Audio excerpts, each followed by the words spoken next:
tech is out there, what's to stop an employer from saying either you do this or you can't work here anymore? Several states have passed similar laws, while one state recently saw a similar bill die in committee.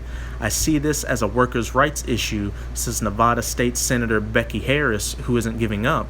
This is the wrong place to be moving, she says. Should future corporations dive into chipping their employees, they will have huge issues of trust to contend with, says Kent Grayson, a professor of marketing at the Kellogg School of Management at Northwestern University. You've got to have a lot of trust to put one of those in your body, Grayson says. Workers will need assurance the chip is healthy, can't be hacked, and its information is private, he says. So what if it meant you lose your job if you refuse to be chipped? And that, as it said again, and that no man might buy or sell save he that had the mark, or get a job, or just live, or anything. What if you had a family to take care of and health insurance you could afford to lose? The question of would you or wouldn't you just got a whole lot more variables. This horror movie gets even scarier. There's already a law on the books that allow human beings to be forcibly chipped. Oh, it's couched in warm, fuzzy language, and that says it's just to help keep track of folks with Alzheimer's or other developmental disabilities. But remember that the most unpatriotic law ever passed was also called the Patriot Act. H.R. 4919 was passed in 2016.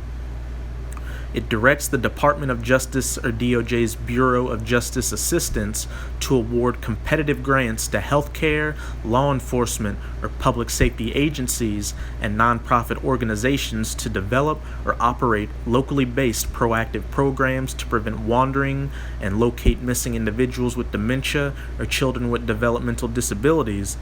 Salakia. The BGA must give preference to law enforcement or public safety agencies partnering with nonprofit organizations that use person-centered plans and are directly linked to individuals and families of individuals with dementia or developmental disabilities. And who's not to say that a developmental disability could be considered having a mental disorder to where you believe the Bible is true and you go out on the highways and byways preaching the downfall of America. That could be one of the reasons they could use to move on us and throw us in those prisons and try to force us to take that chip. Despite the fact that the bill requires everyone to use privacy's best practices, it's not that much of a stretch to see what a slippery slope this is. Who gets to decide whether a person needs to be chipped for their own good?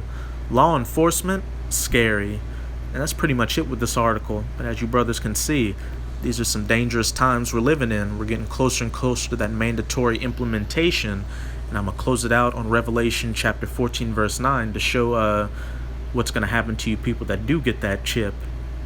And the third angel followed them, saying with a loud voice, if any man worship the beast and his image, which is speaking of Esau's political, financial, and military institutions, and receive his mark in his forehead or in his hand, which is that microchip, verse 10, the same shall drink of the wine of the wrath of God, which is poured out without mixture into the cup of his indignation, and he shall be tormented with fire and brimstone in the presence of the holy angels and in the presence of the Lamb, which is Yahushua, whom the world ignorantly calls Jesus. Because if you do get that microchip, you're going to get killed by those nuclear missiles attacking, getting shot onto Babylon the Great, which is the United States, as well as so-called laser beams hitting this place, turning it into the biblical lake of fire.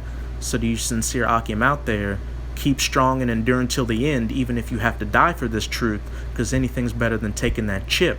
So with this video, I hope you sincere Akim out there were edified. I'm going to say a Baba Ball, Kwam Yasharala, and until next time, Shalom.